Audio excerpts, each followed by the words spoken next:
Deep Dive Podcast by the Boca Raton Tribune. Okay, imagine this. You tune in for your usual late night show, Monday night, Right. ready for some laughs, but instead, bam, one of the biggest shows out there, Jimmy Kimmel Live, is just gone, abruptly suspended, indefinitely. That's exactly what went down in September 2025, and it happened fast.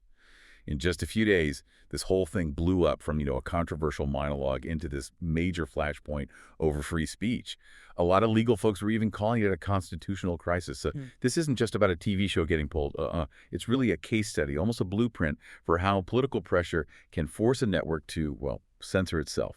Our mission today, we're going to break down that incredibly fast, kind of alarming timeline, show you exactly how it happened, where those pressure points were. Yeah, and the big question, the one you really need to keep in mind as we go through this is pretty stark. Was ABC Disney just making a business decision here, managing a PR mess? Or was it actually because of direct unconstitutional pressure from the government, pressure specifically designed to shut down a critic? And for this deep dive, we've pulled together reports that really detail this complex chain reaction. It involves a huge media company, a powerful regulator, the FCC, and even the White House. So not just speculation. No, not at all. The sources lay out a clear sequence of events. You can see the cause and effect, how media independence can get squeezed. Okay, so let's start at the beginning. The spark. There was Jimmy Kimmel's monologue, right? He was talking about the assassination of Charlie Kirk, the conservative activist, which was obviously a huge, very sensitive story. And Kimmel, he didn't hold back. He went right after how Kirk's political allies were reacting, saying they were trying to kind of leverage the killing. But the line that really lit the fuse, he mocked President Trump's reaction when asked about, his grief over Kirk's death. Said the president basically turned it into a plug for a new White House ballroom. Right. And then he compared Trump's reaction to how a 4-year-old mourns a goldfish. Hey, pretty vivid stuff. Very vivid. But, maybe deliberately provocative. That line instantly upped the stakes for ABC. What's really striking, though, is how fast things escalated beyond just online outrage. You mean the threats? Exactly. That monologue kicked off this massive social media furor, sure, but it quickly spiraled into actual death threats, serious ones. Serious enough that Disney, ABC's parent company, had real safety concerns for Kimmel and the staff. So their first instinct was corporate crisis management, right? Find a way to calm the situation because the backlash felt genuinely dangerous. Makes sense. But almost immediately, that corporate response got completely overshadowed by something much bigger, the government stepping in. And that's the pivot point, isn't it? Where it goes from being a messy PR problem to potentially a constitutional one. This intervention came straight from the administration. Directly. Specifically from the FCC chair, Brendan Carr. He's a Trump appointee heading up the Federal Communications Commission, the top regulator for broadcasting. Okay. And Carr didn't mince words. He went on a podcast and essentially laid down an ultimatum to broadcasters. It was pretty stunning, actually.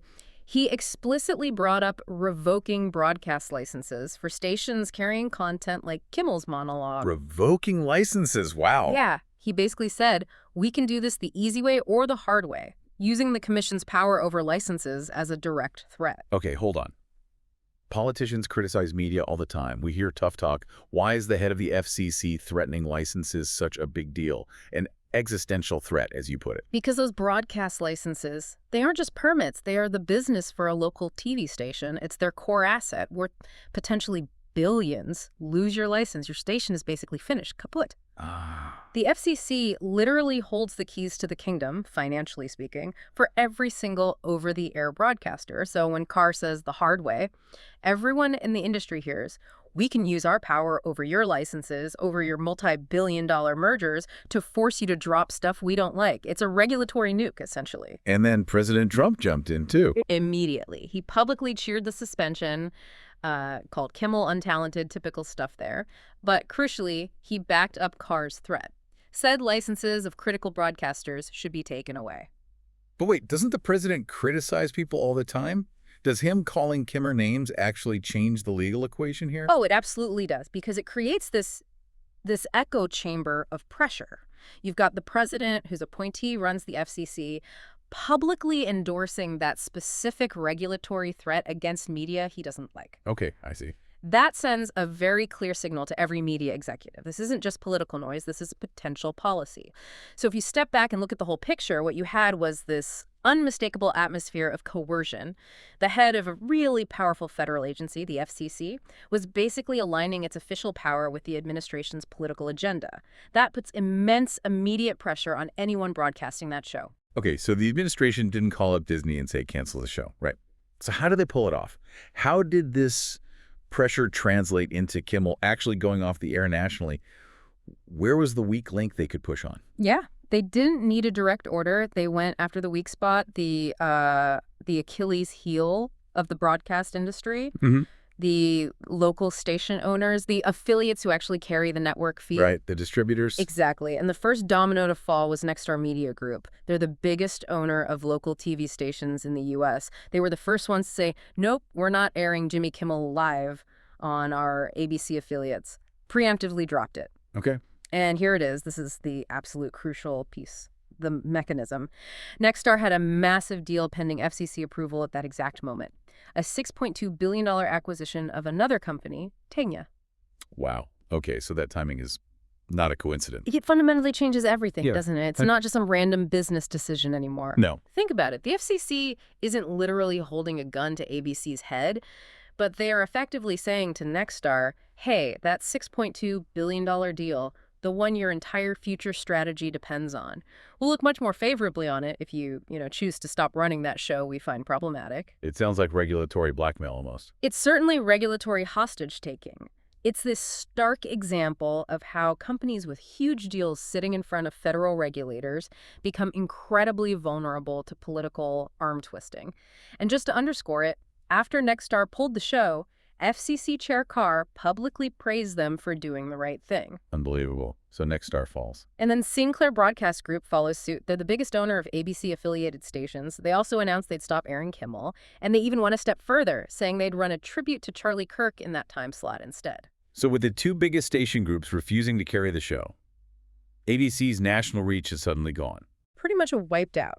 So ABC Disney, facing that reality, felt they had little choice. They suspended the show indefinitely, officially, to defuse the situation. But what it really shows is this dangerous path. Pressure the distributors using regulatory leverage, and you can effectively censor network content nationwide without ever issuing a direct government order to the network. And this whole sequence really forces us to look at the First Amendment, right? The bedrock free speech protection. We have to be clear. The First Amendment stops the government from censoring speech. Right, not a private company like ABC deciding what to air or who to employ. Yeah. They can cancel a show for business reasons, even if those reasons are about avoiding controversy or financial loss. That's usually not a First Amendment issue. Usually not, but there's a really important line here. Our sources point to a Supreme Court case from way back in 1963. And that ruling basically said the government cannot create a system of informal censorship. Informal censorship. What does that mean exactly? It means the government can't get around the First Amendment by, coercing or pressuring private companies into doing the censoring for them, using threats or leverage to make a private company suppress speech the government doesn't like. Okay, so the key question in the Kimmel case becomes, where's that line? When does the FCC, just expressing displeasure, maybe even making threats, cross over into unconstitutional coercion? That's the million-dollar question, or maybe the $6.2 billion question in Nexstar's case.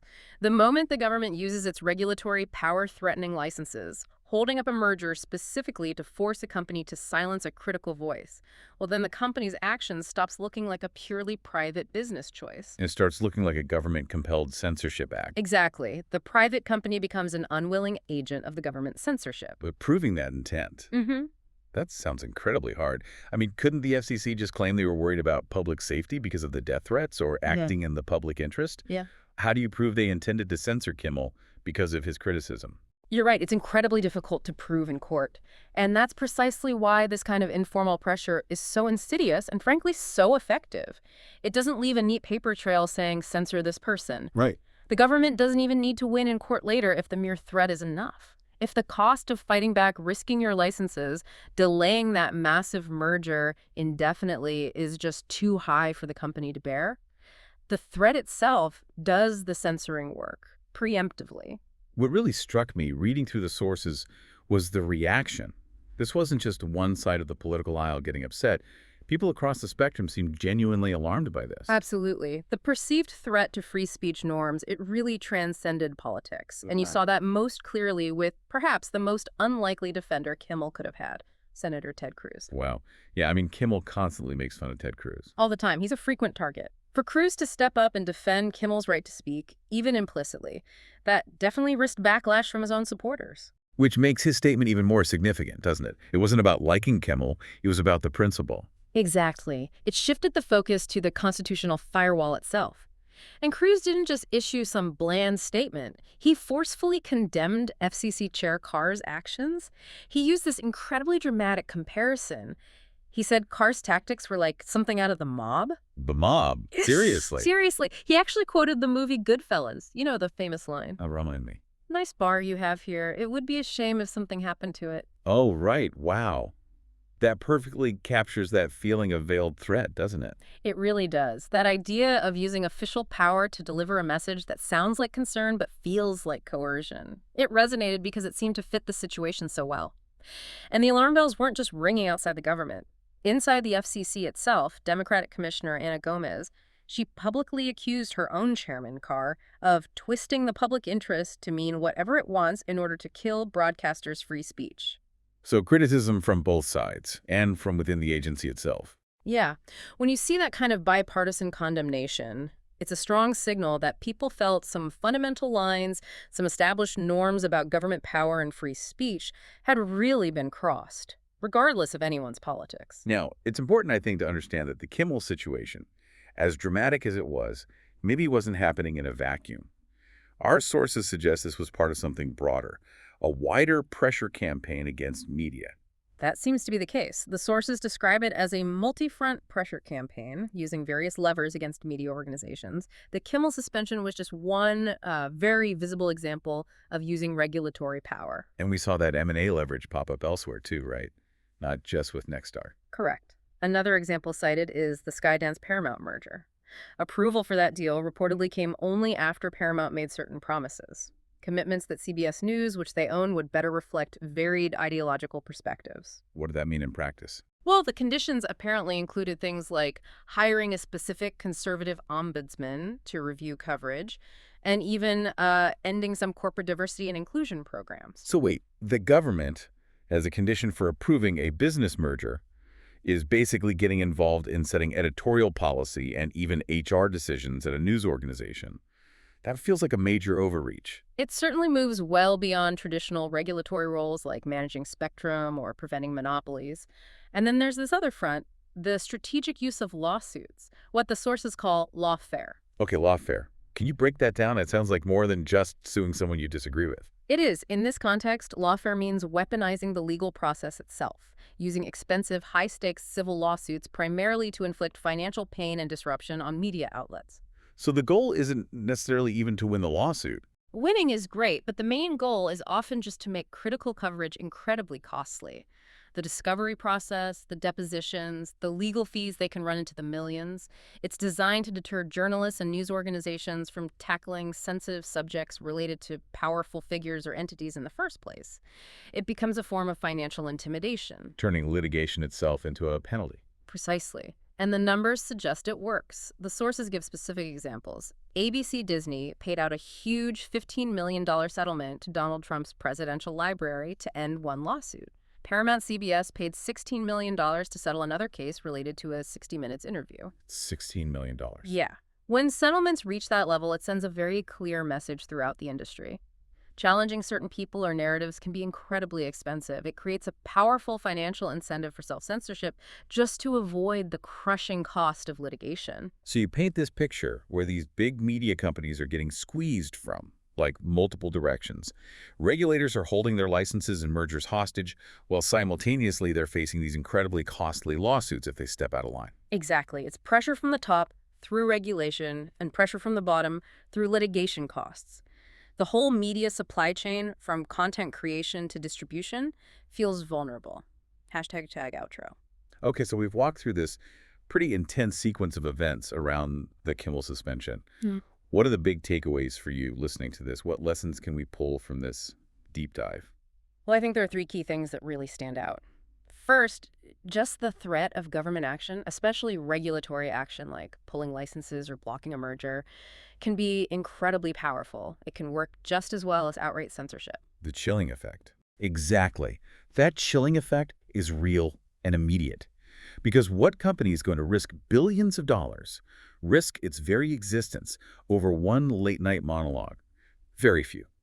Second takeaway, corporate interests make companies vulnerable, especially when you have these massive M&A deals pending approval. Those deals become leverage points. Easy targets for political pressure that can directly influence content decisions. Yeah, the bigger the deal, the bigger the potential leverage. And finally, I think this whole episode underscores that free speech isn't just protected by laws on paper. It also depends heavily on officials, people in power, actually respecting those constitutional norms, even when the speech is critical of them. Right. Once those norms start to break down, once officials feel comfortable using their power to lean on critics, that whole system of informal censorship we talked about becomes a real possibility. And that leaves us with a pretty provocative thought to consider, something Senator Ted Cruz actually touched upon. He warned, remember, that the same tower used against Kimmel today, well, it could just as easily be turned against conservative voices tomorrow. Right, cuts both ways. Cuts it both ways. So the question for you is, if regulatory power can be used to force corporations into self-censorship like this, what happens if that becomes the new normal? The standard tactic, regardless of which party is in the White House. What's the long-term damage to the kind of independent adversarial press that, a healthy democracy relies on to hold power accountable? That's definitely something worth thinking about, long after the Kimmel show presumably is back on the air. Absolutely. What's the lasting cost?